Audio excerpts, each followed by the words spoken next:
ओम शांति। 10/7/2026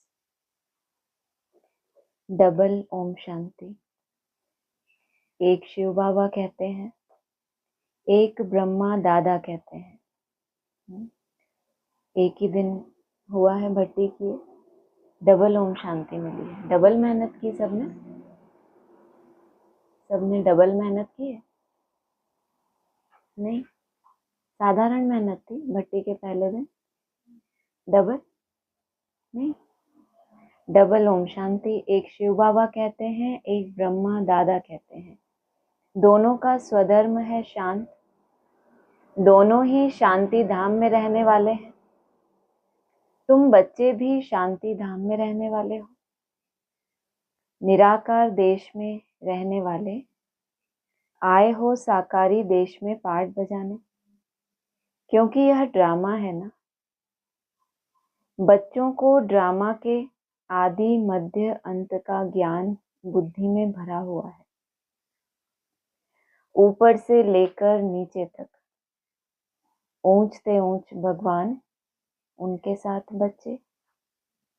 इन बातों को अच्छी रीति समझो, तुम्हारे सिवाय यह ज्ञान कोई में है नहीं। तुम पढ़ते हो खुदाई स्कूल में। भगवान उवाच, भगवान तो एक ही है, कोई 10-20 भगवान नहीं है। जो भी सब धर्म वाले हैं, उनकी जो भी आत्माएं हैं, सबका एक ही बाप है। फिर बाप सृष्टि रचते हैं तो कहा जाता है प्रजापिता ब्रह्मा। शिव को प्रजापिता नहीं कहेंगे। प्रजा तो जन्म मरण में आती है। आत्मा संस्कार के आधार से जन्म मरण में आती है, और अगर स्वेच्छा से शरीर छोड़ते हैं तो बाबा ने क्या कहा, उसको मृत्यु नहीं कहते, वो तो जैसे खल बदलना हो गया। और प्रजा वाली आत्माएं कैसी होती हैं, जन्म मरण में उनको आना ही है। फिर चाहिए प्रजापिता ब्रह्मा। जो जन्म मरण में आने वाले हैं उनके लिए कौन चाहिए सैंपल?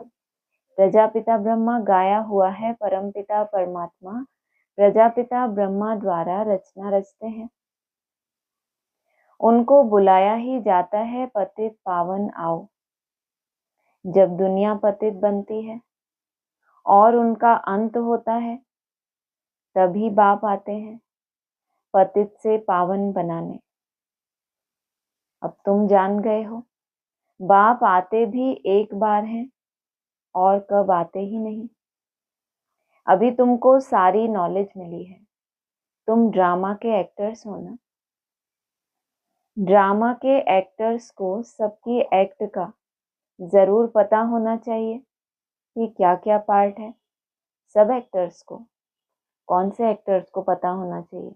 जो एक्टर्स आए ही बीच में हैं उनको क्या पता पहले वालों ने क्या पार्ट प्ले किया। तो ड्रामा के एक्टर्स हो ना, जरूर पता होना चाहिए क्या क्या पार्ट है।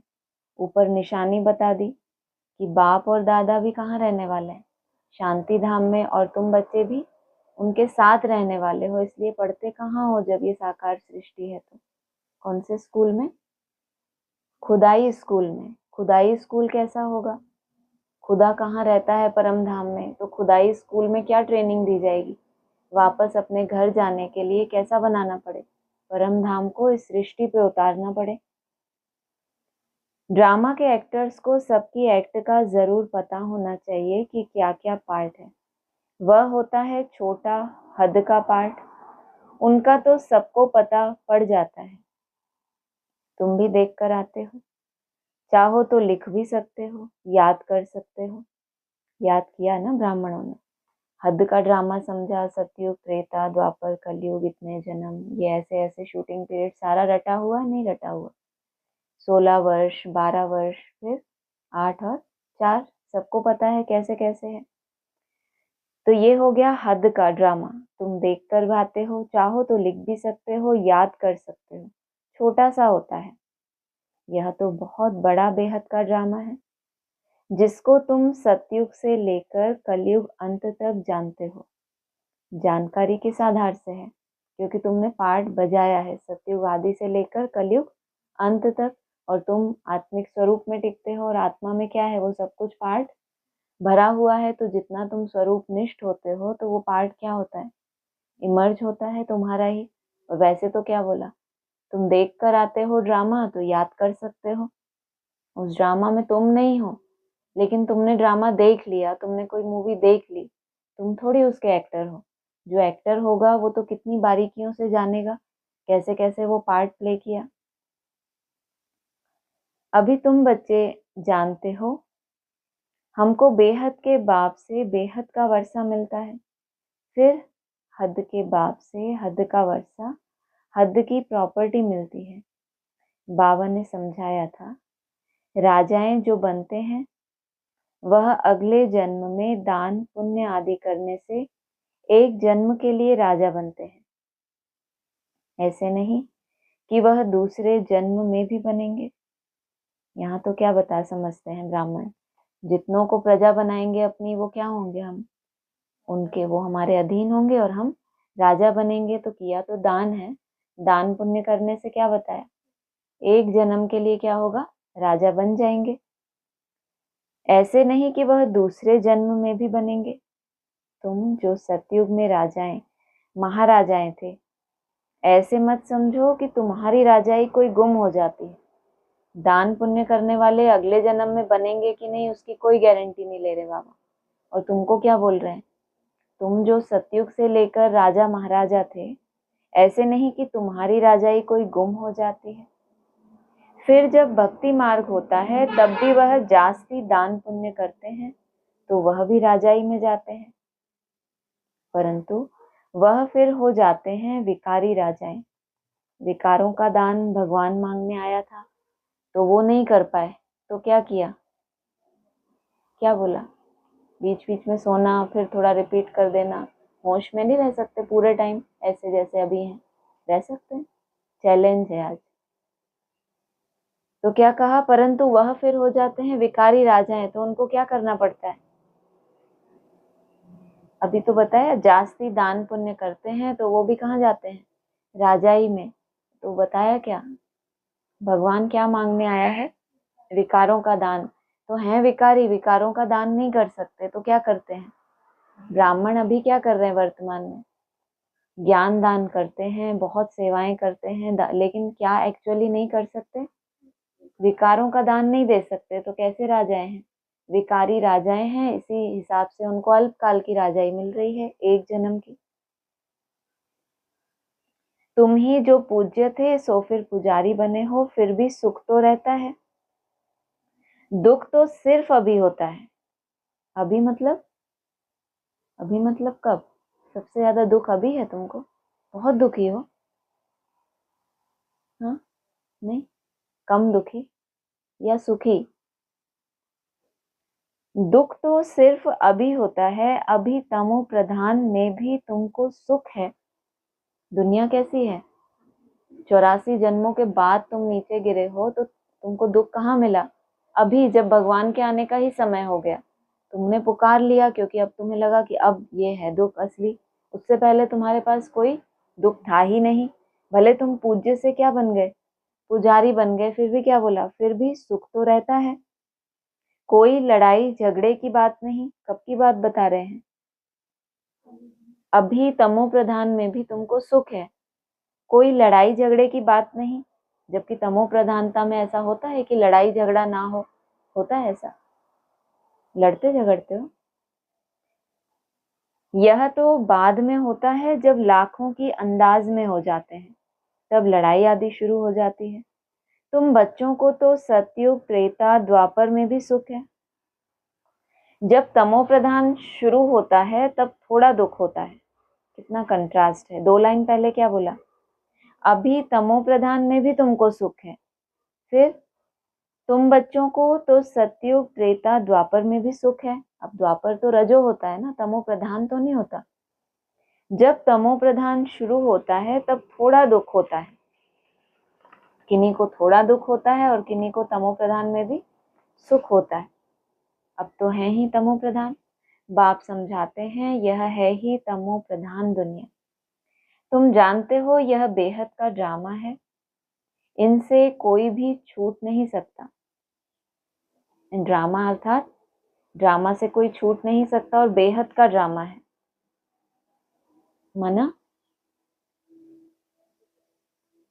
चैतन्य की बात है कि ये बेहद है। कल भी क्या बताया था, एक है वृक्षपति और दूसरा क्या है, बृहस्पति। मना विशाल स्वरूप उसका, तो बेहद हो गया ना। तो उस ड्रामा के साथ साथ क्या है, कोई भी उस ड्रामा के बंधन से छूट नहीं सकता। मनुष्य जब दुख में तंग हो जाते हैं तब कहते हैं, भगवान ने ऐसा खेल क्यों रचा है। अगर भगवान रचे ही नहीं तो दुनिया ही नहीं होती, कुछ नहीं होता। रचता और रचना तो है ना। खेल किसका है, रचयिता और रचना। रचयिता हो गया शिव बाबा और रचना उसकी ड्रामा। उस ड्रामा के साथ कनेक्शन किसका है, बेहद ड्रामा के साथ, सारी मनुष्य आत्माओं का। तो जब उस ड्रामा में एक्यूरेट नहीं चलते, कदम में कदम मिला के, तो शिकायत करते हैं कि भगवान ने ऐसा ड्रामा क्यों रचा जिसके कदम पे कदम रखने में इतनी तकलीफ होती है। रचते ही नहीं, इतनी सुंदर रचना जिसको फॉलो करना क्या है, बहुत मुश्किल। तो क्या होता, ये सब झंझट होते ही नहीं, ना इतनी सजाएं खानी पड़ती, ना ये ऊंच पद नीच पद होते, कुछ नहीं होता। बाबा कह रहे हैं रचता और रचना तो है ना, उनकी डिटेल भी है। सतयुग से कलयुग अंत तक बाकी थोड़े रोज हैं। तुम भी प्रैक्टिकल में देखेंगे। क्या देखेंगे, रचयिता और रचना तो है ना, उनकी डिटेल भी है। सतयुग से कलयुग अंत तक बाकी थोड़े रोज हैं। ये कलयुगी सृष्टि क्या हो जाए, समाप्त हो जाए और तुम्हारा ट्रांसफर हो जाए क्लास, और तुम क्या देखेंगे, प्रैक्टिकल में देखेंगे। पहले से तो नहीं दिखाएंगे। पहले से देखना अर्थात कैसे देखना, कोई चीज अभी प्रैक्टिकल में घटी नहीं है लेकिन पहले से कैसे देखा जाता है, संकल्प से, मन बुद्धि से, या फिर साक्षात्कार से। कोई घटना अभी हुई नहीं है और आपको सपना आ गया, और जब वो घटना घटी तब आप थे ही नहीं, तो कहेंगे आपने प्रैक्टिकल में देखा। तो बाबा ने कहा जिन्होंने साक्षात्कार किया वो तो आज है नहीं, तो जो उन्होंने साक्षात्कार में देखा वो तुम कैसे देखेंगे, प्रैक्टिकल में देखेंगे, क्योंकि तुम शरीर सहित कायम हो अंत तक। पहले से तो नहीं दिखाएंगे। 5000 वर्ष का बाकी थोड़ा चक्र है, वह अभी थोड़े ही दिखा देंगे। भले थोड़े रोज बचे हों, लेकिन बाबा ने क्या कहा, तुम्हारे स्वप्न में भी नहीं होगा, वही सीन आएगी सामने, तभी तो तुम्हारा पेपर होगा कि 1 सेकंड में फुल स्टॉप लगाया कि नहीं लगाया। वह अभी थोड़े ही दिखा देंगे, जब होगा तब उनको भी साक्षी हो देखेंगे जिन्होंने अभी वैसी प्रैक्टिस की होगी। कैसी अवस्था की, साक्षी अवस्था की। तो जब प्रैक्टिकल में वो सीन आएगी सामने तब भी कैसे देखेंगे, साक्षी होकर देखेंगे। और साक्षी बने का पेपर भी कब हो, आपको पहले से ही पता हो क्या होने वाला है तो कहेंगे आपका पेपर है।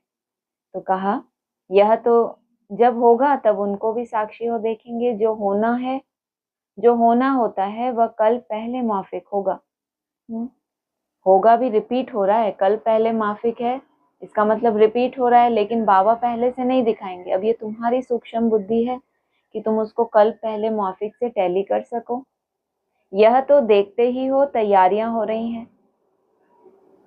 विनाश तो होगा जरूर, सबकी तैयारी हो रही है।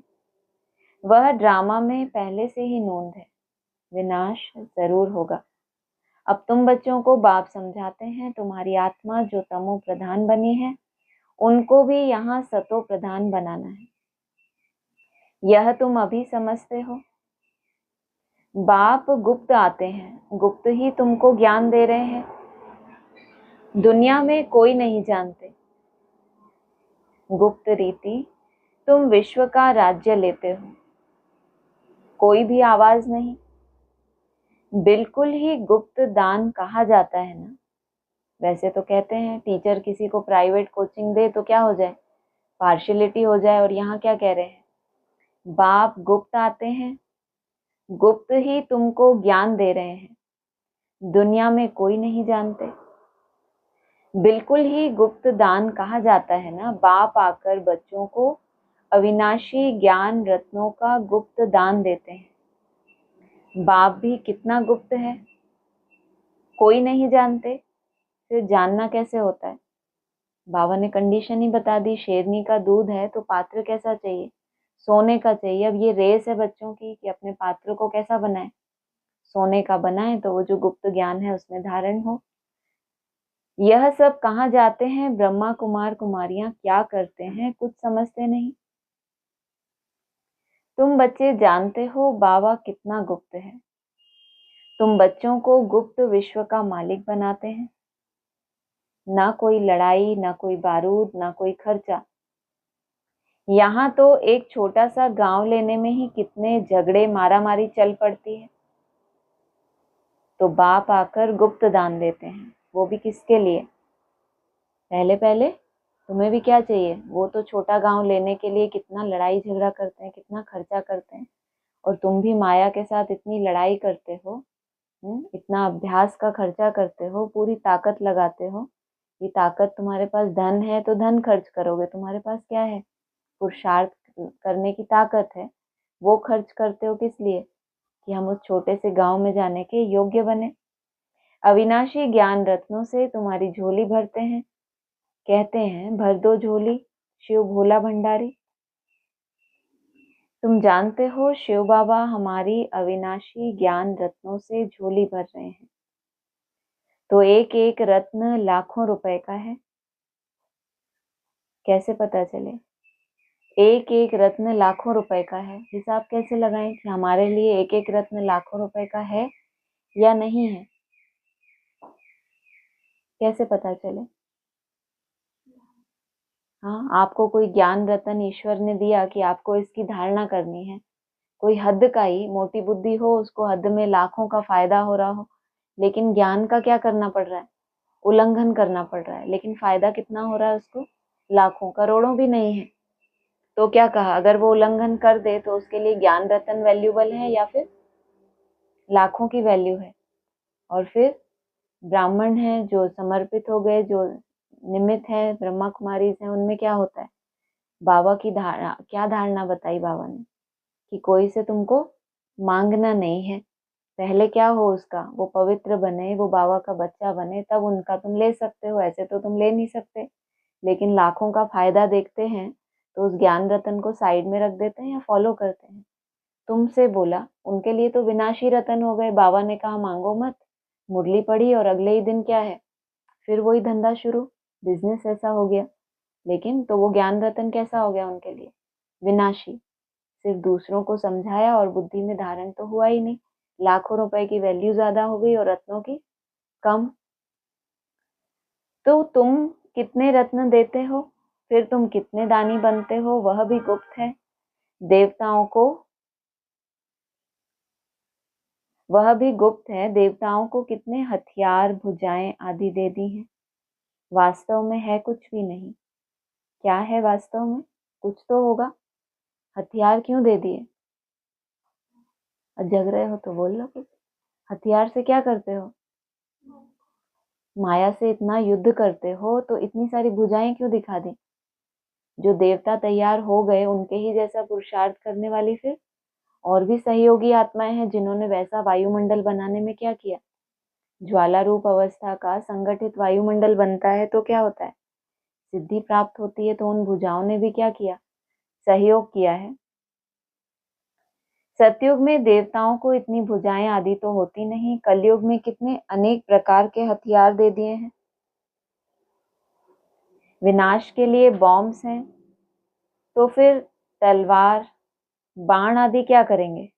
तुम्हारे पास नहीं है ऐसा, एक ही बॉम्ब अपने अंदर फोड़ो और सारी माया क्या हो जाए, खलास हो जाए। तो तुमको कलयुग में तो क्या है, व्यवस्था कितनी अच्छी है मौत के लिए।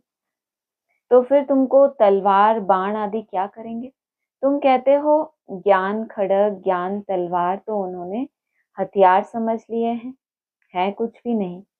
तुमको तो गुप्त दान मिलता है, तुम फिर सबको गुप्त दान देते हो।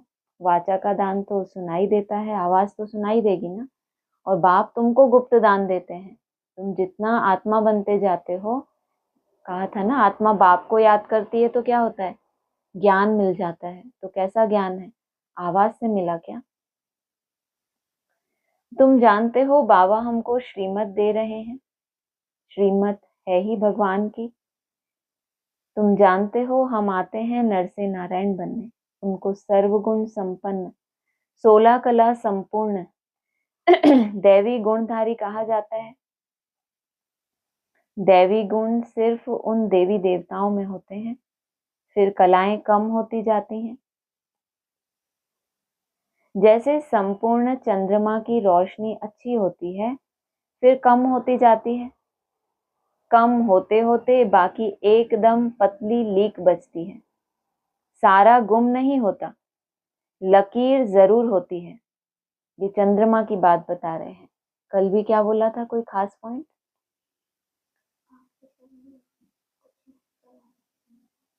मैंने ये कहा था कि तुम जब चंद्रवंशी बन जाते हो, फिर वापस तुम सूर्यवंशी बनने के, पावन बनने का पुरुषार्थ करते हो श्रीमत से। कितनी बड़ी बात है। चंद्रवंश में आए वापस, माना ये नहीं बोला कि तुम वैश्य शूद्र बन जाते हो, तुम्हारी कलाएं पूरी चट हो जाती है। सिर्फ चंद्रमा, सिर्फ शुक्र की दशा है, तो चंद्रमा की पतली लीक बचती है, सारा गुम नहीं होता। लकीर जरूर होती है, जिसको अमावस कहते हैं। अब तुम्हारी है बेहद की बात। तुम 16 कला संपूर्ण बनते हो, दिखाते हैं।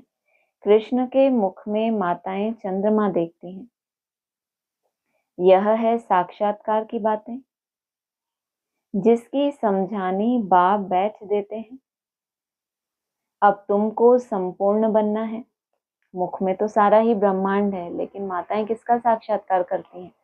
जरूर प्योरिटी वाली आत्माएं होंगी, तो चंद्रमा अर्थात जो अपने कुल हैं उनका साक्षात्कार करती हैं। अब तुमको संपूर्ण बनना है। माया का संपूर्ण ग्रहण लगा हुआ है। वो तो हो गई साक्षात्कार की बातें कि कृष्ण वाली आत्मा को जाना, उसके मुख में क्या देखा? पूरा ब्रह्मांड देखा, लेकिन वो तो क्या हो गया? सिर्फ साक्षात्कार। तुम्हें ये समझ हो गई कि ये कृष्ण पहला प्रिंस है और ये मुख में सारे ब्रह्मांड की समझ। तो कहा अब तुमको संपूर्ण बनना है। माया का संपूर्ण ग्रहण लगा हुआ है, बाकी जाकर लकीर बचती है। सीढ़ी उतरते आए हैं, सबको सीढ़ी उतरनी है, तभी फिर सबको वापस जाना पड़े। तुम तो अभी थोड़े हो, आहिस्ते आहिस्ते वृद्धि होगी। पढ़ाई में बहुत नहीं पास होते। तुम्हारे सेंटर्स भी धीरे धीरे वृद्धि को पाते रहते हैं। लौकिक दुनिया में पढ़ाई होती है तो ज्यादातर पास होते हैं, थोड़े फेल होते हैं, या ज्यादातर फेल हो जाते हैं, इक्का दुक्का पास होते हैं। पास ज्यादा होते हैं। यहाँ क्या बोला? जो भक्ति मार्ग की तरह ब्राह्मण चल रहे हैं, वहां तो ना पेपर की बात है ना पढ़ाई की बात है। भक्ति में और ज्ञान में अंतर क्या बताया? सत्संग में और ज्ञान मार्ग में अंतर क्या बताया? वहां कोई एम ऑब्जेक्ट होती ही नहीं कि हमें क्या बनना है, कि हम क्या पढ़ाई पढ़ रहे हैं, बस चल रहे हैं। ब्राह्मण बन गए और जैसे वो भक्त होते हैं, रोज कथा सुन ली, मंदिर चले गए, आरती कर ली और उनका काम पूरा हो गया। ऐसे चलते हैं। पढ़ाई में बहुत नहीं पास होते। तुम्हारे सेंटर्स भी धीरे धीरे वृद्धि को पाते रहते हैं।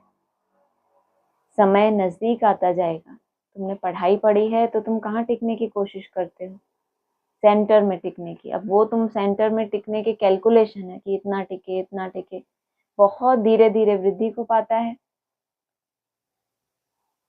समय नजदीक आता जाएगा, फिर समझेंगे इन्हों में क्या है। दिन प्रतिदिन वृद्धि को पाते रहते हैं। अभी कहते हैं हमने समझा था, यह कहाँ तक चलेंगे? नई बात कोई बताई जाती है, कुछ नया सिखाया जाता है, तो जो विस्तार है ब्राह्मणों का, बड़ी दुनिया वाले हैं, वो क्या समझते हैं? ये कितना चल पाएंगे, खत्म हो जाएंगे, थोड़े दिन का है। हाँ, तो अभी फिर क्या समझते हैं? बाद में जब समय नजदीक आएगा और तुम्हारा सेंटर क्या होगा, वृद्धि को पाएगा, तब उनको क्या समझ आएगा कि इन्हों में क्या ताकत है। पहले तो फिर वो बोलेंगे कि हम तो समझते थे, हमने समझा था, ये कहाँ तक चलेंगे, खत्म हो जाएंगे। शुरू में इस डर से बहुत भाग गए कि पता नहीं क्या होगा। शुरुआत थी ज्ञान की, तो क्या हुआ?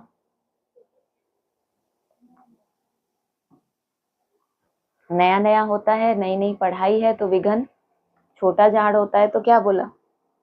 माया के तूफान ज्यादा आते हैं, और नाजुक फलों को वो माया चिड़िया भी क्या करती है, चोंच मारती है। तो जब शुरुआत थी तो इस डर से बहुत भाग गए।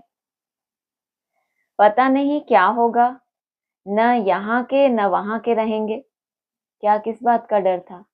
इस दुनिया में भी फेल हो गए और उस दुनिया को भी हमने छोड़ दिया, तो न यहाँ के न वहां के रहेंगे। इससे तो भागो। भाग गए, फिर उनमें से आते रहते हैं। उन्होंने कंट्रास्ट कर लिया ना, जब आए थे तब पुरानी दुनिया फिर भी कुछ बेहतर थी, अब इतने समय बाबा के बन के रहे तो तब तक उस दुनिया में क्या हुई, तमो प्रधानता बढ़ती गई ना। फिर पहले भाग गए कि न वहां के न यहाँ के रहेंगे, फिर उनमें से जिनको अनुभव हो जाता है वो आते रहते हैं। बाप कितना सहज रीति से बैठ समझाते हैं। इन अबलाओं अहिल्याओं को कोई तकलीफ नहीं देते, इन्हों का भी उद्धार तो होना है। कहते हैं बाबा हम तो कुछ पढ़ी लिखी नहीं। बाप कहते हैं कुछ नहीं पढ़ी हो तो बहुत अच्छा है। शास्त्र आदि जो भी पढ़े हो वह सब भूल जाओ। जो नहीं पढ़े हैं उनको नशा रहता है कि बाबा कितना अच्छा बोलते हैं। कि तुम ज्यादा नहीं पढ़ी लिखी हो तो क्या है, बहुत अच्छा है। शास्त्र आदि जो भी पढ़े हो वह सब भूल जाओ। मैं कुछ जास्ती नहीं पढ़ाता हूँ, तुम कितना लिखाई पढ़ाई करते हो, लेकिन बाबा कुछ जास्ती नहीं पढ़ाते। सिर्फ कहता हूँ मुझको याद करो तो फिर बादशाही तुम्हारी है। बस तुम्हारा बेड़ा पार हो जाएगा। बच्चा पैदा हुआ और कहेंगे बाबा, बस वर्षे का हकदार बन जाते हैं। कायदा क्या है, जन्म होना चाहिए उस बाप के पास जिसका तुमको क्या चाहिए, वर्षा चाहिए। अभी तो तुम बाबा कहते हैं तुमने लिख कर दिया कि हमारा बाप है, हमने मान लिया, लेकिन बाप ने तो अभी स्वीकार नहीं किया। तुम रावण के थे तो तुम राम के बनने के लिए क्या कर रहे हो, पुरुषार्थ कर रहे हो। तो बच्चा पैदा हुआ और कहेंगे बाबा, बस वर्षे का हकदार बन जाते हैं। यहाँ भी तुम हकदार बन जाते हो, बाप दादा को याद किया और राजधानी तुम्हारी। इसीलिए गाया हुआ है सेकंड में जीवन मुक्ति। साहूकार लोगों का है पिछाड़ी का पाठ, पहले गरीबों की बारी है। तुम्हारे पास आपे ही आएंगे। दलितों का भी उद्धार होना है, भीलनी का भी गायन है। कहते हैं राम ने भीलनी के बेर खाए। वास्तव में राम भी नहीं है, शिव बाबा भी नहीं है। हाँ, हो सकता है इस ब्रह्मा को खाने पड़े। और यादगार किसका बन गया, राम का यादगार बन गया, क्योंकि ब्रह्मा क्या है, अधूरा स्वरूप है ना, अधूरे का कैसे यादगार बनेगा। तो यहाँ राम और ब्रह्मा को क्या किया, आपस में टैली किया। मतलब वही आत्मा त्रिमूर्ति में कहाँ होगी, राम के स्वरूप से नहीं, लेकिन किस स्वरूप से, ब्रह्मा नाम रूप से। क्योंकि जब ब्रह्मा है, जिस तन में प्रवेश करे उसका नाम ब्रह्मा रखना पड़े, तो जब पुरुषार्थी है तभी तो भीलनियों से कनेक्शन होता है। राम तो क्या है, संपूर्ण हो गया। उस समय नहीं कहेंगे कि भीलनी के बेर खाए। समझो टोली आदि ले आए तो भीलनी आदि आएंगी, समझो टोली आदि ले आए तो इनकार कैसे कर सकते हैं। भीलनी गड़िकाएं ले आएंगी तो तुम भी खाएंगे। शिव बाबा कहते हैं मैं तो नहीं खाऊंगा। ऐसे क्यों कहते हैं, शिव बाबा तो कितना निरहंकारी है। मैं तो अभोक्ता हूँ, तुम्हारे मेरे में कोई अंतर तो होना चाहिए ना। भले तुम भगवान कहलाओ, लेकिन फिर भी भीलनी के बेर तो तुमको खाने पड़े, क्योंकि तुम क्या हो, माध्यम हो ना, तुम बीच में हो। मैं तो अभोक्ता हूँ, तुम्हारे पास आएंगे सभी। गवर्नमेंट भी मदद करेगी कि इनको उठाओ, तुमको भी ऑटोमेटिकली प्रेरणा होगी। हैं क्या वो, भीलनियां हैं, गणिकाएं हैं, दलित हैं, अहिल्याएं हैं, और तुमको भी क्या होगा, गवर्नमेंट भी तुमको मदद करेगी कि इनका उद्धार हो। तब तक तुम्हारे में कैसी वाइब्रेशन की पावर आ चुकी होगी। बाबा गरीब निवाज है तो हम भी गरीबों को समझाएं, भीलनियों से भी निकलेंगे। इतना बड़ा झाड़ है, इनमें एक भी देवी देवता धर्म का नहीं रहा और सब धर्मों में कन्वर्ट हो गए हैं। इतने सारे नाम क्यों अलग अलग दे दिए। गरीबों का उद्धार हो गया वो तो ठीक है, लेकिन भीलनी बोल दिया, और क्या बोला, गणिकाएं क्या करती हैं, पता है? गणिकाएं क्या करती हैं? गीत गाती हैं भगवान के। प्रैक्टिकल जीवन नहीं है, लेकिन क्या किया है, गीत बहुत गाए हैं। और अहिल्या के लिए क्या बताया? हाँ, ऋषि की पत्नी थी, लेकिन क्या थी, पत्थर बुद्धि बन गई। और फिर और क्या बताया अहिल्या के अलावा? अबलाएं, जिनका क्या हो गया, बल खत्म हो गया, माना खुद को अबला समझा।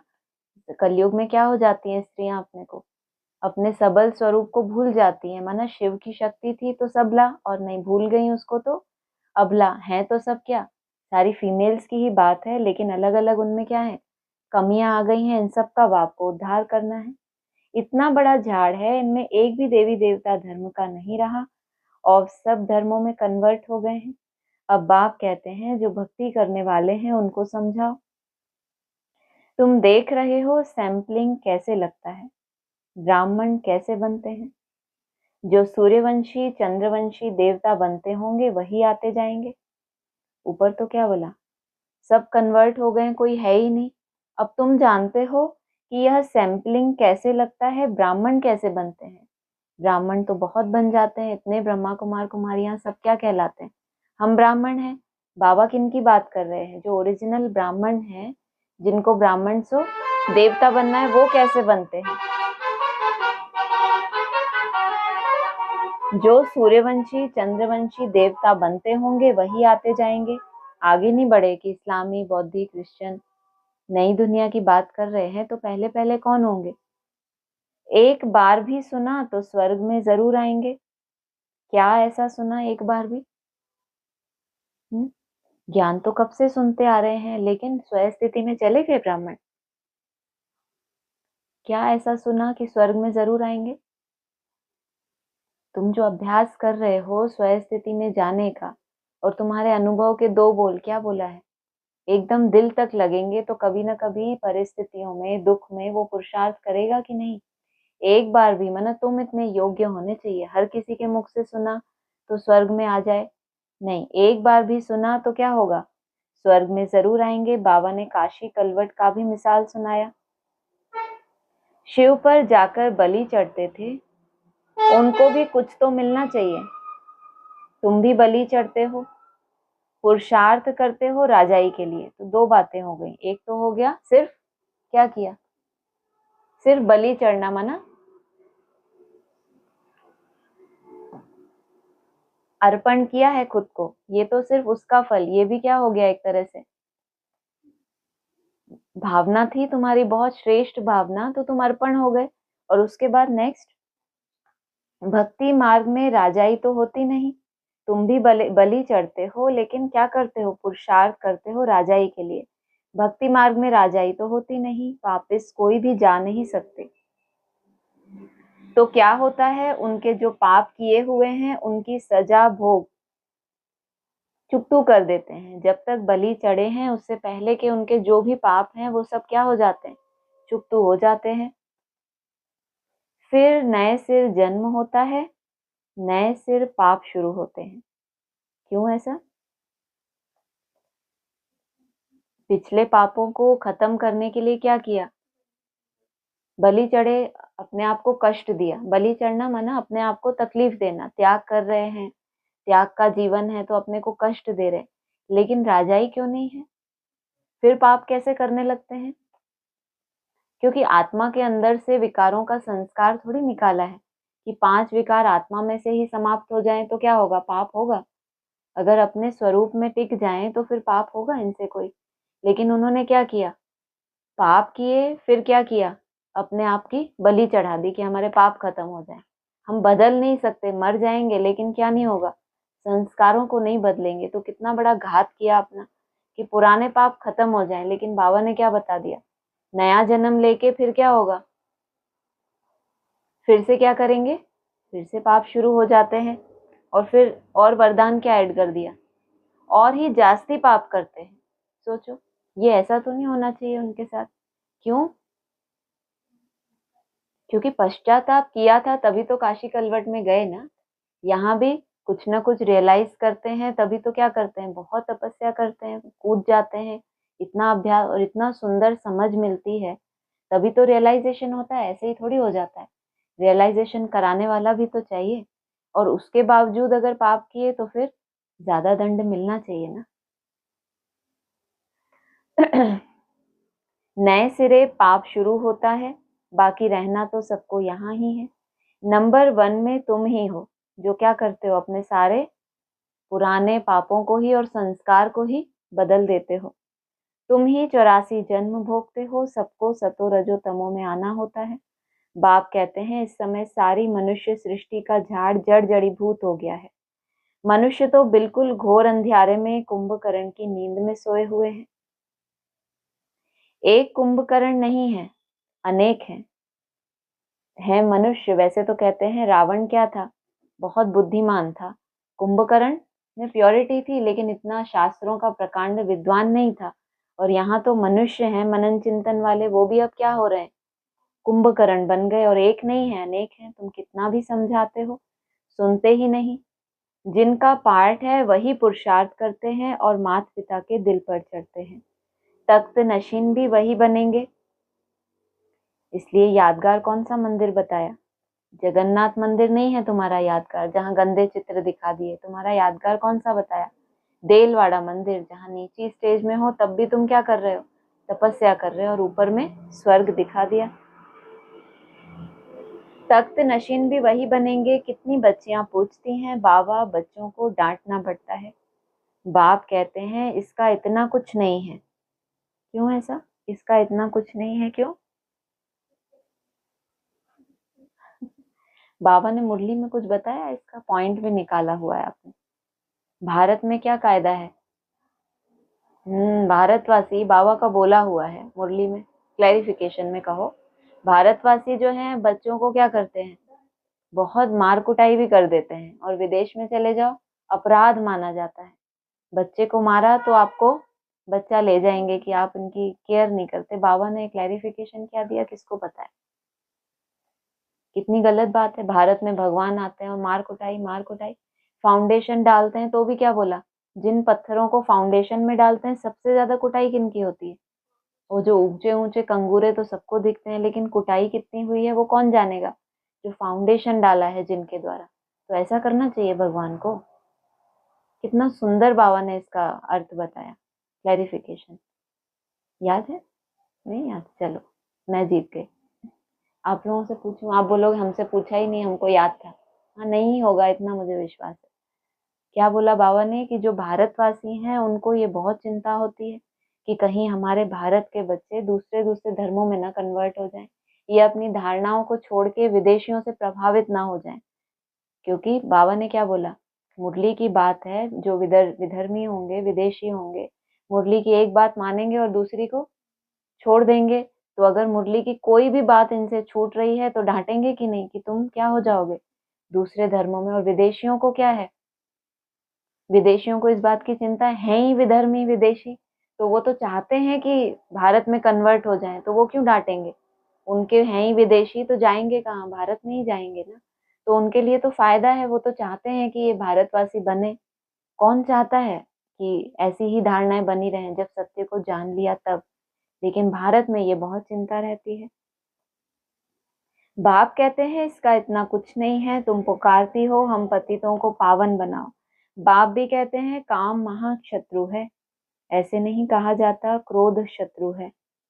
माताओं में इतना नहीं होता, पुरुष बहुत लड़ाई करते हैं। अब बाप ने तुम माताओं को आगे किया है, पुरुषों को राजाई चाहिए।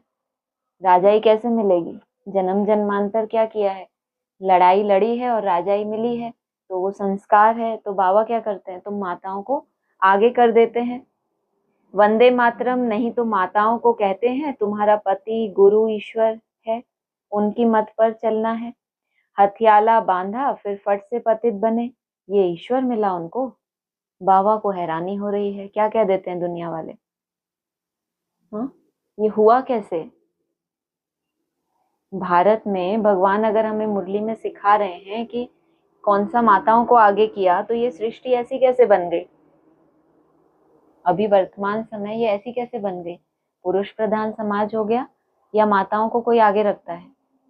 सारी सत्ता चाहे धन की हो, चाहे क्या हो, बाहरी समाज में हो, कहीं भी देख लो, कौन आगे होता है? पुरुष आगे होता है। तो किसका प्रभाव पड़ गया? जो मुसलमान आए उनका जो प्रभाव हो, उनके धर्म में क्या है सिद्धांत? हाँ, बुर्का में रखते हैं, इतना बंद पर्दों में रखते हैं, उनको कोई स्वतंत्रता नहीं, पढ़ाई लिखाई नहीं करने देते। बाकी जब हमारा वैदिक काल था उस समय तो कितनी फीमेल्स के नाम है हमारे उपनिषदों में, देखो कितने सारे फीमेल्स हैं जो विदुषी कहलाती थी। नहीं तो विदुषी नाम आया कहाँ से? विदुषी माना विद्वान का फीमेल वर्जन होता है विदुषी। इतनी सारी विदुषियां थी, लेकिन जब ये मुसलमानों का राज्य आया तो इन्होंने क्या किया? एजुकेशन के ऊपर बैन लगा दिया। तो तब से फिर क्या हो गया? कहना पड़ा कि माताएं इतनी पढ़ी लिखी नहीं है, बाबा को भी कहना पड़ा। अभी राम राज्य स्थापन होता है, बाकी सब मरते जाएंगे। कितना सीधा सीधा बोल दिया। राम राज्य स्थापन होता जाएगा और बाकी सब मरते जाएंगे। बाबा ने समझाया है, विनाश काले विपरीत बुद्धि, विनाश काले प्रीत बुद्धि। तुम्हारी परमपिता परमात्मा से प्रीत बुद्धि है, तुम्हारी आत्मा जानती है शिव बाबा इनमें आते हैं, इन द्वारा हम सुन रहे हैं। इतनी छोटी बिंदु है। शिव बाबा का यह टेम्परेरी रथ है, इनके द्वारा यह रुद्र ज्ञान यज्ञ रचा है, जो बढ़ता ही जाएगा। है कैसा रथ? टेम्परेरी। अब तो परमानेंट को जान लिया, सदा ही इस धरा पर जो कायम है वो क्या हो गया शिव बाबा का? परमानेंट। और इन द्वारा भी यह रुद्र ज्ञान यज्ञ रचा है, जो बढ़ता ही जाएगा। बच्चों की बूंद बूंद से तालाब भरता रहता है। बच्चे अपना सफल करते रहते हैं, क्योंकि जानते हैं यह तो सब कुछ मिट्टी में मिल जाना है, कुछ भी रहना नहीं है। क्या क्या मिट्टी में मिल जाएगा? है क्या बच्चों के पास? कौन कौन सी शक्तियां हैं आपके पास? तन है, मन है और धन है। धन के तो वैसे ही बाबा ने 4 आयाम बता दिए।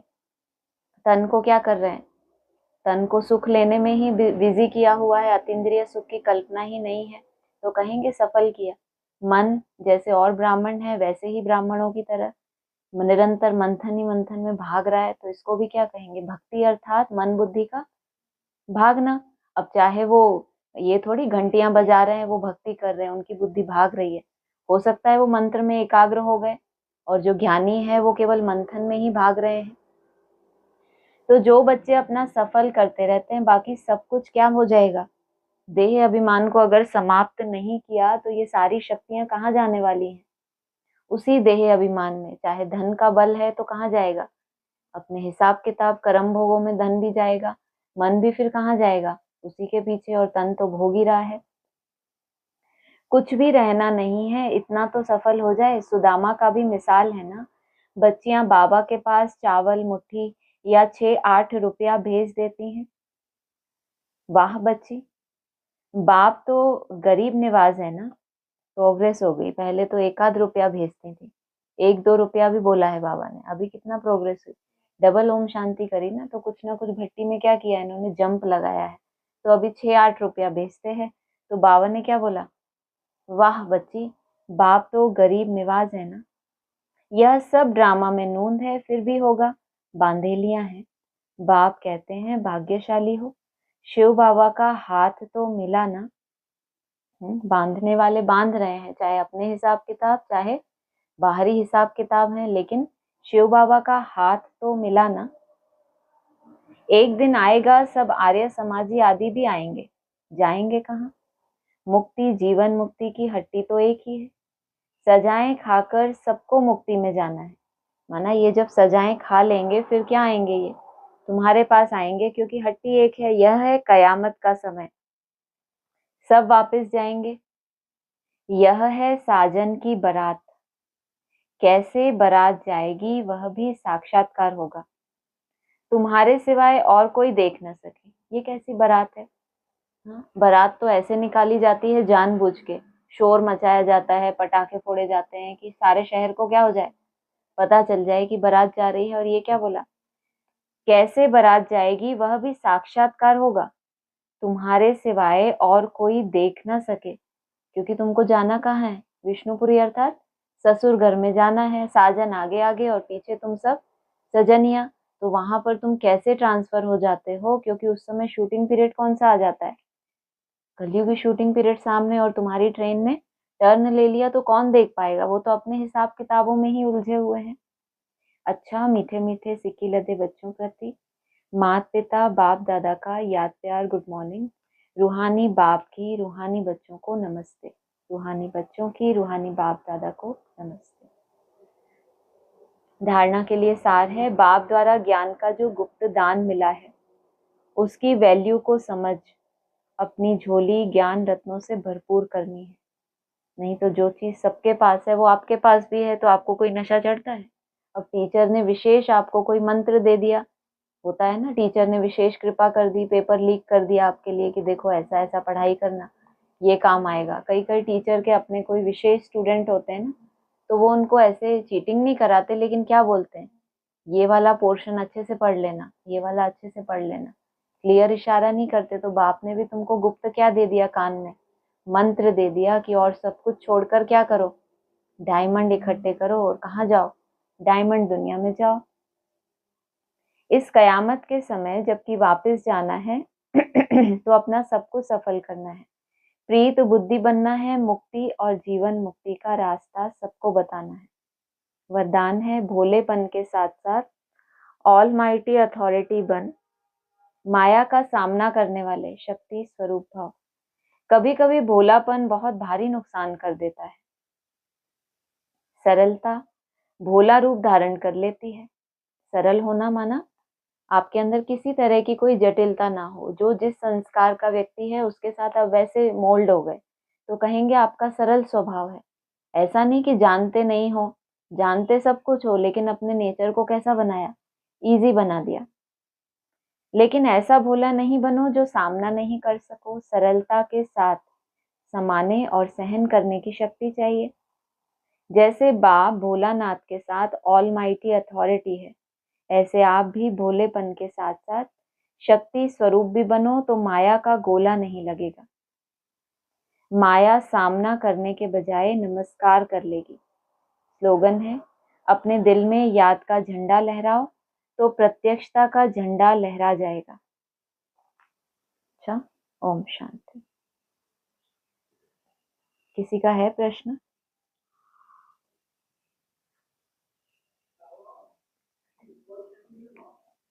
स्पीकर की जरूरत नहीं है, फोन का ही स्पीकर खोल दो, उसकी जरूरत नहीं है। हाँ जी, 1 मिनट रुकेंगे, बस 1 मिनट।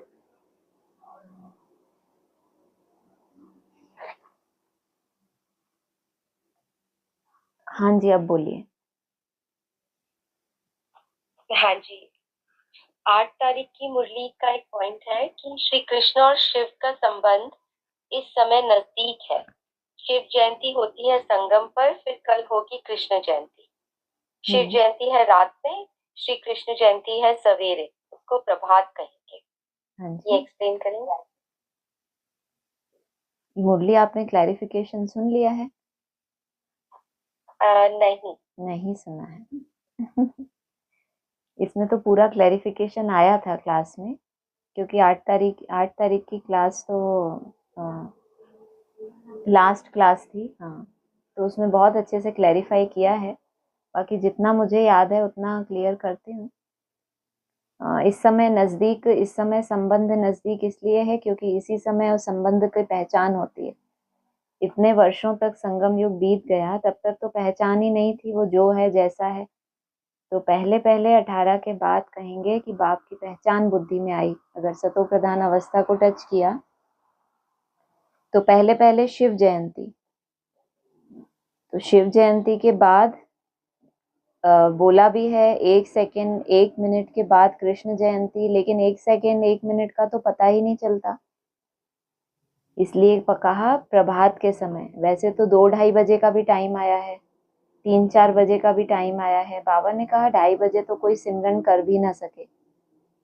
तो एक्चुअली जो जयंती कही जाती है, जो मानी जाती है, जब वो प्रैक्टिकल में दिखता है तो वो 3-4 बजे का समय है, जिसको बाबा ने प्रभात बता दिया। बाकी शिव जयंती होती है, उनके आने जाने का पता ही नहीं पड़ता। थोड़ी सी आत्माओं के आगे वो शिव जयंती होती है। हाँ जी।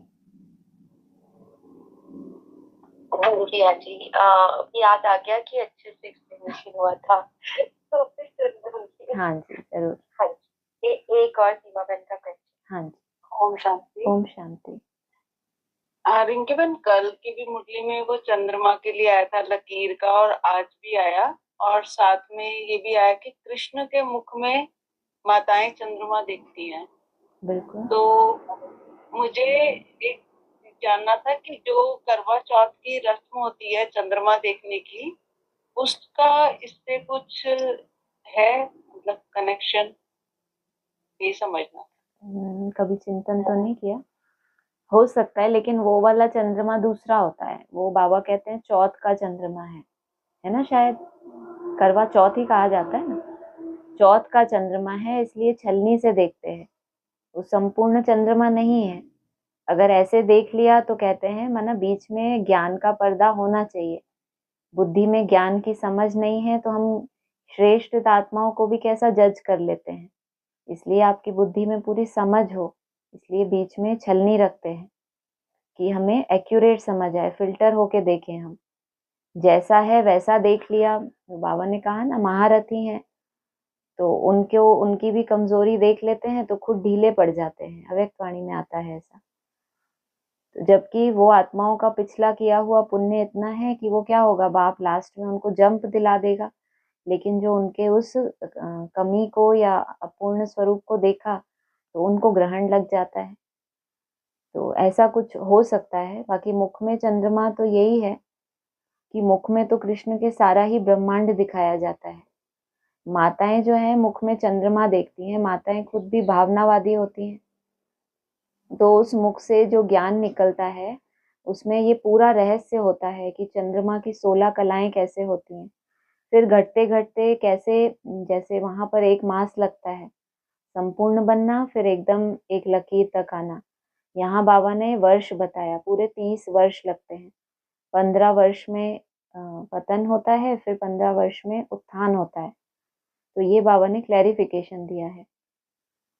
तो ये जानकारी देने वाली माना ये जानकारी जिसके मुख से मिली है हमें, तो उसके मुख में हमने चंद्रमा का एक्यूरेट साक्षात्कार किया। हाँ जी, और कुछ ठीक है, हो गया? हाँ जी। एक और पॉइंट है, बाबा ने कहा कि एक और है। हाँ जी। बाबा ने कहा हाँ। मेरे द्वारा मेरे को जानकर और मेरी सृष्टि के आदि मध्य अंत को जान जाते हो मेरे द्वारा, तो आस्तिक बन जाते हो। बिल्कुल। यहाँ द्वारा शब्द पर ध्यान देना है। द्वारा माने मीडिया, बिचौला, बिल्कुल। बिचौलिया। ये आपने क्लैरिफिकेशन से ऐड किया, ये आपने क्लैरिफिकेशन है या साकार मुरली का पॉइंट पढ़ रहे हैं? नहीं, साकार मुरली का पॉइंट नहीं है, ये बाबा का क्लैरिफिकेशन का पॉइंट, इसीलिए मैंने वेरीफाई किया। 2919 जी का। हाँ जी। ये हम कहेंगे कि मेरे द्वारा मुझे जानने से, तब जो परिभाषा थी जब आपने इसको क्लैरिफाई किया था तब वो परिभाषा अलग थी। जब सतो प्रधान बनते हैं, मैं जो हूँ जैसा हूँ उनको डायरेक्ट तुमको परिचय मिलता है, तब कहेंगे तुमने मेरे द्वारा मेरे को जाना, क्योंकि वो सतो प्रधान बाप है। अगर तुमने सतो प्रधान स्टेज को टच किया है तब तुम्हें उसका परिचय मिला। तो सतो प्रधान ने ही सतो प्रधान को अपना परिचय दिया, जो जैसा है उसी के कनेक्शन में आएगा ना। तो मेरे द्वारा तब तुम संपूर्ण रूप से आस्तिक बनते हो और तुम्हारा भक्ति मार्ग समाप्त होता है। उससे पहले तो भक्ति मार्ग की तरह चल रहे थे। जो भी मूर्तियां हैं, चाहे ब्रह्मा विष्णु शंकर, इनका तो एक निश्चित समय का पार्ट है। वो जो अविनाशी है वो सदा ही इस धरा पे है, जिसका परिचय ही बाबा ने 2017 के बाद दिया। उनके लिए कहेंगे कि उनके द्वारा डायरेक्ट जाना है। माना बाप ने इशारा दे दिया लेकिन खोल कर नहीं समझाया था तुमको कि मैं कौन हूँ कैसा हूँ। जो हूँ तो तुम जानते थे, लेकिन जैसा हूँ जिस स्वरूप में हूँ वो तुमको, अब तुमने जो लंबे समय का पुरुषार्थ किया, सतो प्रधान अवस्था को टच किया, तो बाबा ने मुरली में कहा है, साकार मुरली में, कि तुम जब उस स्टेज तक पहुंचते हो तो बाप तुमको रिसीव करेंगे। तो रिसीव करेंगे तो अपना परिचय नहीं देंगे, वो कैसा है, वो अभोक्ता है, असोचता है, तुमको वैसा बनाएंगे। ये साकार मुरली का पॉइंट है कि तुम जब उस चढ़ाई तक चढ़ते हो तो वहां बाप तुमको रिसीव करते हैं। माना एक मेहनत तुम्हारी भी है, लेकिन बाप भी आते हैं अपने घर से निकल के तुमको रिसीव करने के लिए, क्योंकि तुमको अभी आप समान भी तो बनाना है। अभी तो तुमको सिर्फ परिचय मिला, फिर तुम संपूर्ण आस्तिक बनते हो क्योंकि तुम्हारा भक्ति मार्ग समाप्त हो गया। भावनाओं में थे तब तक, संशय, निश्चय, जन्म मरण। कृष्ण बच्चे के लिए भी कहा है कि जन्म मरण में आती है आत्मा, लेकिन जब उस बाप का परिचय मिलता है, वहां से भक्ति मार्ग समाप्त होता है, तो संपूर्ण आस्तिक बन जाते हैं। हाँ जी, हाँ जी, हाँ हाँ जी, हाँ जी। एक और पॉइंट है, साकार मुरली का ही है। बाबा कहते हैं ब्रह्मा एक ही है, ये पतित फिर वही ब्रह्मा पावन बनता है तो फरिश्ता बन जाता है। तो सूक्ष्म वतन में दिखाते हैं वह दूसरा ब्रह्मा नहीं है, ब्रह्मा एक ही है, यह व्यक्त वह अव्यक्त। हाँ ये जी। संपूर्ण पावन हो जाएंगे तो सूक्ष्म वतन में देखिए। 3 पुरियां हैं, तो ब्रह्मा की पुरी माना सबसे नीचे की पुरी है, उसका दुखधाम के साथ भी कनेक्शन है। बाकियों के लिए तो बोल दिया कि ये तो नारायण है जिनकी ये पूजा करते थे, जरूर कोई बने हुए हैं तभी तो उनकी पूजा करते थे ब्रह्मा बाबा, तो वो अधूरे थोड़ी हैं उनके मुकाबले। ब्रह्मा माना अधूरा, पतित, और उससे ऊंचा ब्रह्मा का भी बाप कौन, बाबा पूछते हैं मुरली में। इसीलिए ब्रह्मा की स्टेज जो है, माँ की जो स्टेज है, या जो अधूरापन है 3 पुरियों में सबसे नीचे की, वो उस समय एक ही है। बाकी तो सब उससे ऊंची स्टेज में ही है ना। जैसे जैसे उनका समय पूरा होता है, फिर अगला जन्म लेते हैं, फिर उस तन का आधार लें तो ब्रह्मा नाम रखना पड़े। लेकिन एक समय पर कहते हैं जंगल में एक शेर होता है, फिर वो अपना पुरुषार्थ करके जब संपूर्णता को टच करते हैं, फिर विष्णु की नाभि से ब्रह्मा निकलता है, लेकिन है तो एक ही। हाँ जी, और कुछ? अच्छा, उस हिसाब से हाँ बोला ना, ठीक है जी, हो गया।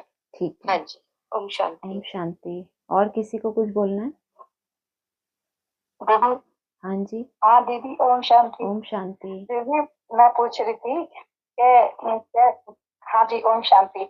मैम, बाबा ने कहा है कि कैसे बारात जाएगी, ये भी तुम बच्चे ही देखोगे। तो जो और बच्चे ब्राह्मण बन रहे हैं, तो मानो उनको नहीं मिलेगा ये सब देखने को? और दुर्ग बच्चे में ब्राह्मण विष्णुपुरी बन में रहे जाना है, मतलब? ससुर घर जाना है, और बच्चे मतलब जैसे, कौन और बच्चे? ये सब बाहर वाले, अच्छा, बाहर, ये तो ये बाबा ने बोला ही एडवांस्ड नहीं। वाले, और अब ये, ये भविष्यवाणी मैं कैसे करूं? हमको क्योंकि अभी ज्योतिषी बनना सिखाया नहीं ना हमको। ये तो बाबा ने बताया कि बारात में भी सबको और दीदी, बुलाया जाता है क्या। लौकिक से टैली कर लिया करिए, जब कोई बात ना क्लियर हो ना, तो लौकिक दुनिया में जब बारात जाती है तो क्या करते हैं? बारात जाती है तो बारात में कौन होता है? हाँ, हर पूरे शहर के लोग होते हैं बारात में। बाराती तो तैयारी करनी पड़ती है कि नहीं? नहीं। इतना क्लोज हो आप दूल्हे के या उसके हाँ, माता पिता के, बहुत नजदीकी होते हैं, तो कितना भी गुप्त सेरेमनी रखें तो भी उनको जरूर बुलाते हैं जो बहुत नजदीक रहे हैं। तो हम इतना नजदीक बने बाप के कि उस बारात में हमको आगे का स्थान मिले। ऐसे नहीं कि भूत प्रेतों की तरह पीछे पीछे हम टेढ़े मेढ़े, किसी का कान नहीं है, किसी का मुख नहीं है, कोई मुखहीन विपुल मुख काहू, ऐसा वाला नहीं चाहिए ना हमको। उनको तो ऐसा लगता है उन्होंने बाद में एंट्री बहुत उन्होंने मांगा होगा कि हमको भी एंट्री दी जाए, हमने भी इतना इतना किया, लेकिन सम्मान सहित आगे आगे चलने वाले। तो उसके लिए हम क्वालिफिकेशन अभी धारण कर रहे हैं, अभी पढ़ाई हमारी चल रही है। जब बारात जाने का समय आएगा तब तक जिसने जो योग्यता धारण की होगी तब पता चलेगा। अभी से तो बाबा नहीं बताएंगे, अभी तो श्रृंगार कर रहे हैं बारात में जाने के लिए। हाँ जी, और दीदी, जैसे जो निरंतर मनन चिंतन मंथन करते रहते हैं, वो भक्ति है। तो बाबा ने तो मुरली में बोला है, भक्ति तो मुर्दाबाद है बिल्कुल। आखिरी में। हाँ, तो मनन चिंतन करने वाले माना ज्ञानी। मना हाँ। मनन चिंतन करना हमें बताया क्यों गया, बताया ही क्यों है, याद के लिए भी ज्ञान चाहिए। तो इतना सब समझा के बाबा लास्ट में कह देते हैं अब मुझे याद करो तो तुम्हारे पाप कर्म विनाश हो। बात तो पाप कर्म विनाश करने की है, आत्मा में वो संस्कार धारण करने की है कि ये अगले जन्मों में पूरे कल्प में पापों से बचे। ये तो फिर अभी बताया, काशी में कूदे, भगवान का ज्ञान मिला, लेकिन अपने पुराने विकर्मों को विनाश नहीं किया। तो जब उसके बाद फिर वो नया जन्म लेंगे तो वही संस्कार तो रहेगा ना। ठीक है, बाबा ने कहा है कि जब आप मुरली पढ़ते हैं तो आपका नया कोई पाप बनता नहीं है, लेकिन जो पुराना इतना बोझ चढ़ा हुआ है और जो आत्मा में संस्कार है, दो चीजें हैं। एक तो आत्मा में पाप करने का संस्कार, जैसे ही मनन चिंतन नहीं होगा तो फिर वो फिर पुरानेपन में चली जाएगी, और पुराने जो विकर्म है उनको भी विनाश नहीं कर पाए। तो ये बहुत गहरी सब्जेक्ट है, इसमें बहुत समय लगता है। तो मंथन तो एक लिमिट तक होता है। बाबा ने कहा है विस्तार में जाना सहज है, सार में टिकना मुश्किल होता है। तो जो मुश्किल सब्जेक्ट होती है उसी को तो सरल सरल करना है, और उसी को करेंगे तो आपको मार्क्स भी ज्यादा मिलेगी। जो टफ सब्जेक्ट है, विस्तार में जब सब जा रहे हैं आप भी जा रहे हैं, सार में टिकने से हो क्या रहा है? अभी पढ़ाई पूरी बुद्धि में है ही नहीं ना उनके, आस्तिक ही नहीं है, सिर्फ उसी में रमण करना। ये उस हिसाब से ठीक है कि नए पाप बनेंगे नहीं, लेकिन पुराने भस्म हो जाए, संस्कार बदल जाए, ये नहीं हो सकता। हाँ जी। और दीदी बाबा ने बोला है कि तुम्हारा यादगार है दिलवाड़ा मंदिर, वो जगन्नाथ का मंदिर नहीं जहाँ गंदे चित्र लगाते हैं। तो ऐसा मुरली में लिखा हुआ नहीं था। माना फिर हमारा तो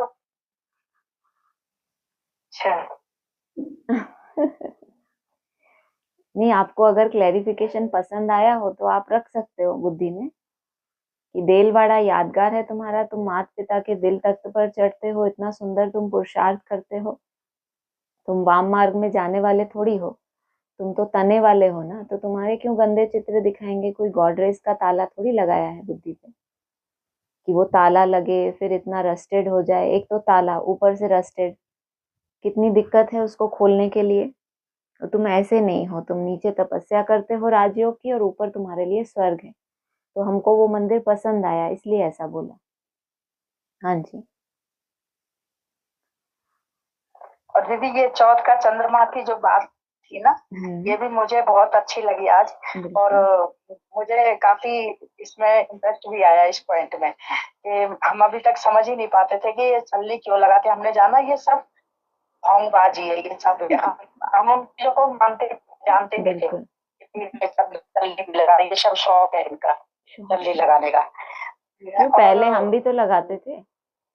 हाँ भाई, लेकिन आज इसका ज्ञान से पता चला है। बिल्कुल बिल्कुल, बाबा ने बताया हुआ है क्लैरिफिकेशन में, नई बात नहीं बताई मैंने, लेकिन कहीं मिस हुआ होगा आपका, इसीलिए भूल गए होंगे। हाँ जी। हाँ हाँ। और दीदी आज की मुरली मुझे बहुत पसंद आई, बहुत अच्छी लगी। जी जी, सारा क्लियर समझ में आया है। बहुत अच्छा बहुत अच्छा। ठीक है। हाँ जी, और कुछ किसी को बोलना है?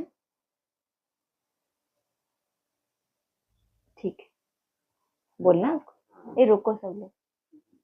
हाँ बोलिए। समर्पण, काशी कलवट खाना और अपने देह में समर्पण। हाँ। तो तुमको राजा ही नहीं मिल रही। आपके समर्पण से ही आपको बाबा राजा ही ने नहीं ये मिल रही। बताया कि वहां पर काशी कलवट खाते हैं, लेकिन भक्ति मार्ग में राजा ही नहीं होती है। सिर्फ काशी कलवट खाने से राजा ही नहीं होगी, प्रजा भी बन सकते हैं। इसलिए तो बोला कि 16,000 में आखिरी आने से अच्छा है, दास दासी बनने से अच्छा है कि बाहर रहकर साहूकार प्रजा बनो। उस हिसाब से बोला है कि अगर केवल भक्ति मार्ग है, जो कोई कोई बच्चे कहते हैं ना हम तो हैं ही बाबा के, पूछते हैं बाबा तुम कितना समय याद करते हो, कहते हैं हम तो हैं ही बाबा के, हम तो बन गए बाबा के। उनको लगता है कहानी पूरी हो गई, जबकि असली कहानी तो शुरू होती है। उससे पहले तो अभी वैराग ही नहीं आया था, तो अर्पण नहीं हुए। राजा ही माना, उसके लिए चाहिए पुरुषार्थ, और वो भी तीव्र पुरुषार्थ। इसलिए एक मुरली में कहा है कर्मातीत अवस्था बहुत जबरदस्त मेहनत से होती है। अभी कोई बताए कि हम जबरदस्त मेहनत करते हैं, आज तो डबल मेहनत तो बोल दिया बाबा ने। खुशी नहीं हुई आपको? तो पहली लाइन में ही खुशी हुई कि मेहनत की, तो बाबा ने क्या कहा, डबल ओम शांति। ऐसा नहीं कि पहले 25%, 50%, सीधा ही डबल ओम शांति। तो बहुत जबरदस्त मेहनत लगती है अगर आपका लक्ष्य इतना ऊंचा है। तो अर्पण तो हो जाते हैं, किसी का लक्ष्य बहुत ऊंचा होता है और किसी का केवल बाहरी दुनिया से बचे रहेंगे, विनाश होने वाला है, उस कारण से समर्पित होकर रहने को मिल रहा है, अच्छा है सब कुछ शरीर के लिए, मन के लिए, वो एक अलग बात है, वो उनकी एक भावना है। नुकसान कोई नहीं है, सेफ्टी तो है आश्रम में भी, लेकिन राजा ही मिल जाए, वो कंट्रोलिंग रूलिंग से अनेक जन्मों के वो संस्कार उनके पड़ जाए, वो नहीं हो सकता। हाँ जी। कल भी बाबा ने बोला कि तुम चंद्रवंश में आते हो, तो उन्होंने किसी और वर्णों का नाम नहीं लिया डायरेक्ट। तो क्या सूर्यवंश से डायरेक्ट हम चंद्रवंश में आके वापस? कोई कोई आत्माओं के लिए बोला ऐसा कि अभी सूर्यवंशी थे, माना वो उन आत्माओं की बात है जो कृष्ण की राजधानी में थे पहले, और धर्म वालों की बात ही नहीं है। तो वो ज्यादा से ज्यादा सूर्यवंश में थे और फिर चंद्रवंश में उतर आए, उनके ऊपर शुक्र की दशा हो गई। माना ये आत्माएं जब सतो प्रधान स्टेज में यज्ञ में थी, तो ये एकदम सतो प्रधान अवस्था में सूर्यवंशी माना त्यागी और तपस्वी थी। धीरे धीरे जब नीचे उतरी तो भी केवल शुक्र की दशा, उससे नीचे उनका पतन नहीं हुआ है। तभी तो फिर लास्ट तो फास्ट जाएंगी ना, नहीं तो एकदम पट्ट में पड़ जाएं तो फिर कैसे इतनी चढ़ाई चढ़ेंगे। तो वहां तक नहीं जाती वो आत्मा, इसलिए कहा ये रिजर्व आत्मा है, प्योरिटी वाली आत्मा, ये रिजर्व में रहती है। हाँ, इनके लिए है कि वो ट्रेन 8 बजे वहां पर ट्रेन पहुंचती है, तो उनको भी सवार होना है उसमें। हाँ जी, चंद्रवंशियों के लिए बोले। मैं गणिकाओं का, अहिल्याओं का, तो गणिकाएं मतलब होकर आई तो ये यहाँ आकर कि पत्थर बुद्धि हो गई तो मैं उद्धार करता हूँ? है ही ना, पहले से ही मना, लंबे समय से जो भी ब्राह्मण बने हुए हैं वो दोनों तरह से ही है, चाहे आप वहां देख लो चाहे सूक्ष्म रूप देख लो, हर एक अपने अंदर महसूस करे तो अपने अंदर भी ढूंढ सकते हैं। ऐसा नहीं कि हम ढूंढें कि कौन सी गणिका है, हम अपने अंदर जब ढूंढेंगे, जो कहते हैं ना, बुरा जो देखन मैं चला, आगे आप बोलो, आपको आता है? बुरा न मिलिया कोई, हाँ, फिर जो मन खोजा अपना मुझसे बुरा ना कोई। तो हर चीज जो बुराई आपको बाहर दिखाई देती है, जब आप सूक्ष्म रूप में ढूंढेंगे कि कहीं हमने भगवान का गायन बहुत किया और वो प्रैक्टिकल हमारे जीवन में नहीं है, तो हम अभी क्या है, गायन करने वाले हैं। और भीलनी का क्या होता है, भीलनी कहाँ रहती है? कांटों के जंगल में। कांटों के जंगल में है या फूलों के बगीचे में, हमारा जीवन कैसा है, सुखदाई है हम खुद के लिए, दूसरों के लिए? नहीं तो कहेंगे कांटों के जंगल में हम खुद ही कांटे हैं। और फिर ऐसे ही है, अबला मना हमारा बल समाप्त हो गया, सबला मना शिव के साथ जुड़े रहेंगे तो शक्ति प्रवेश करेगी, नहीं शक्ति ले पा रहे तो हम अबला हैं, माया से हार खा रहे हैं। ऐसे हम हर चीज टैली कर सकते हैं। पत्थर बुद्धि अहिल्या बनी, माना पत्थर बुद्धि जब बन जाती है तो पत्थर का ये है, उसके ऊपर कितना भी हथौड़ा मारो परिवर्तन नहीं होता। ऐसे ही भगवान हमारे ऊपर ज्ञान के हथौड़े मारते हैं, अगर कोई विशेष संस्कार में हमें परिवर्तन नहीं दिखाई देता तो हम पत्थर हैं जिनको भगवान तोड़ रहा है आके। हाँ जी, और कुछ? ठीक है, ओम शांति।